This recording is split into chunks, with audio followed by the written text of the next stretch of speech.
What's up everybody, this is Master Ian Gamer, and BlizzCon 2017 is fast approaching us. So today, I'm going to go over everything you need to know so that you don't miss out on a minute of the event, and also mention what new things we can expect to see announced this year. Without further ado, let's jump on in. First, I'll go over the important dates and times.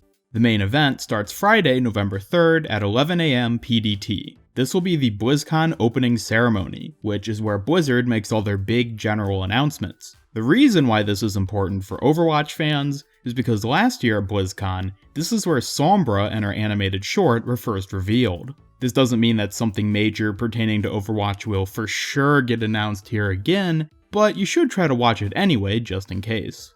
The other important time to tune in will be later on Friday at 2:45 PM PDT, for Overwatch, What's Next? Anything big that doesn't get announced during the opening ceremony will almost definitely be announced here. There will be a number of other Overwatch related events throughout the 2 main days of the event, but I won't bother mentioning them all specifically because they won't be as important for major new announcements. Instead, you can peruse the schedule at your leisure via the link in the description below, which will also list the events in your native time zone. Unfortunately, I do believe you will need a virtual ticket to watch anything other than the opening ceremony, including the What's Next portion, so if you're interested in getting a virtual ticket, I will have a link to that in the description as well. Moving on to the actual new content that we can expect to see at this year's BlizzCon, there are a number of juicy things that are likely in store for us. I'll go through these in order of what's most likely to get announced or shown, and then move into the more speculative and wishful thinking ends of things. So to start, we have a new hero. Now, there has been some debate about whether or not this BlizzCon will in fact feature a new hero, but if you saw my last video, then I've already discussed why I'm convinced we'll still get one. If you haven't watched it already, I also go into who it could be and what role they'll fill in the game, so be sure to check it out. In short, based off of the 4-month hero release cycle, and the fact that BlizzCon is Blizzard's biggest event of the year, it's almost inevitable that someone new will at least be revealed during this event. As I mentioned before, the new hero will possibly be announced during the opening ceremony, and if not then, it'll be during the What's Next event later on Friday. The next major thing we will most likely be seeing at BlizzCon is a new animated short. Given that the Rise and Shine May short released at this year's Gamescom officially kicked off Season 2 of the cinematic shorts, we can expect to get some more at a fairly steady and frequent pace for a while. And just like with the new hero, given how big of an event BlizzCon is, it will be the perfect time to release one.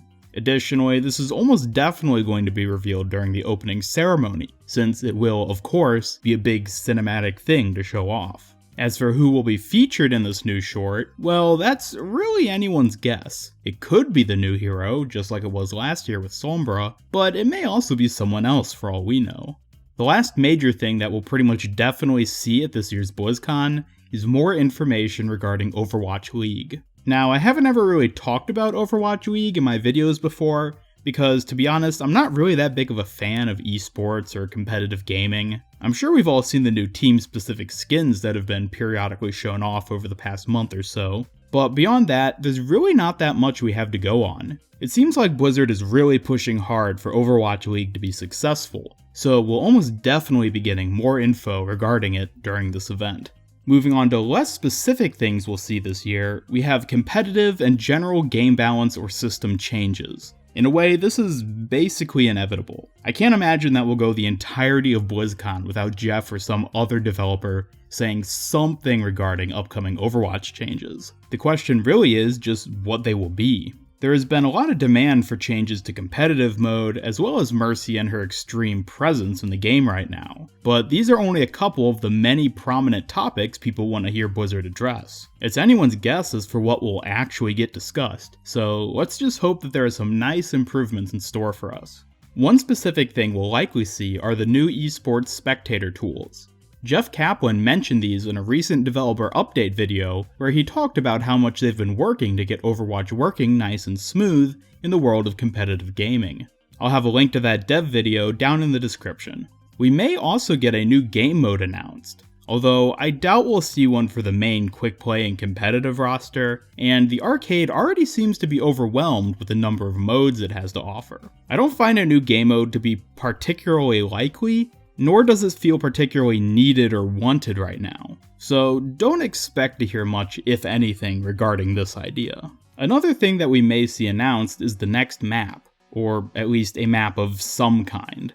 Blizzcon 2016 revealed 2 maps, being Eco Point Antarctica for the new arcade mode, and the other being the control map Oasis. The latter didn't even show up on the PTR for a couple months after the event, but Blizzard still took advantage of BlizzCon to reveal it and start building hype.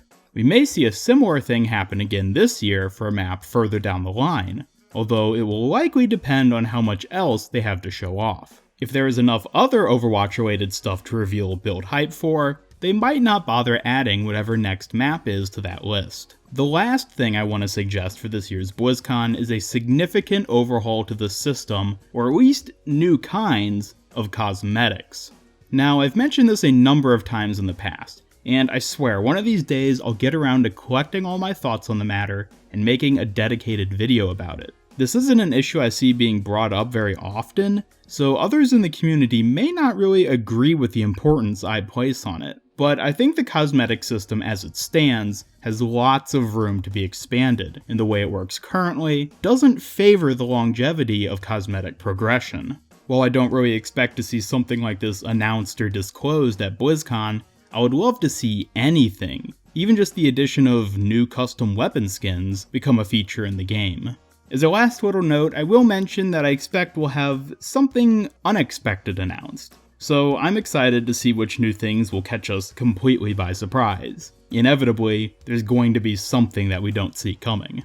And that wraps up everything major we can expect to have announced at BlizzCon 2017. Thank you so much for watching, and be sure to comment below with your own hopes and expectations for BlizzCon, and check out today's poll card to cast your vote for what you're looking forward to most. Leave a like if you enjoyed this video, and subscribe, follow me on Twitter, and hit the bell icon to keep up with all my future BlizzCon and Overwatch related videos. This is Master Ian Gamer signing off. I've got to get back to grinding the Halloween event now, because I've still got way too many of those legendary skins to unlock. So until next time, have a great day.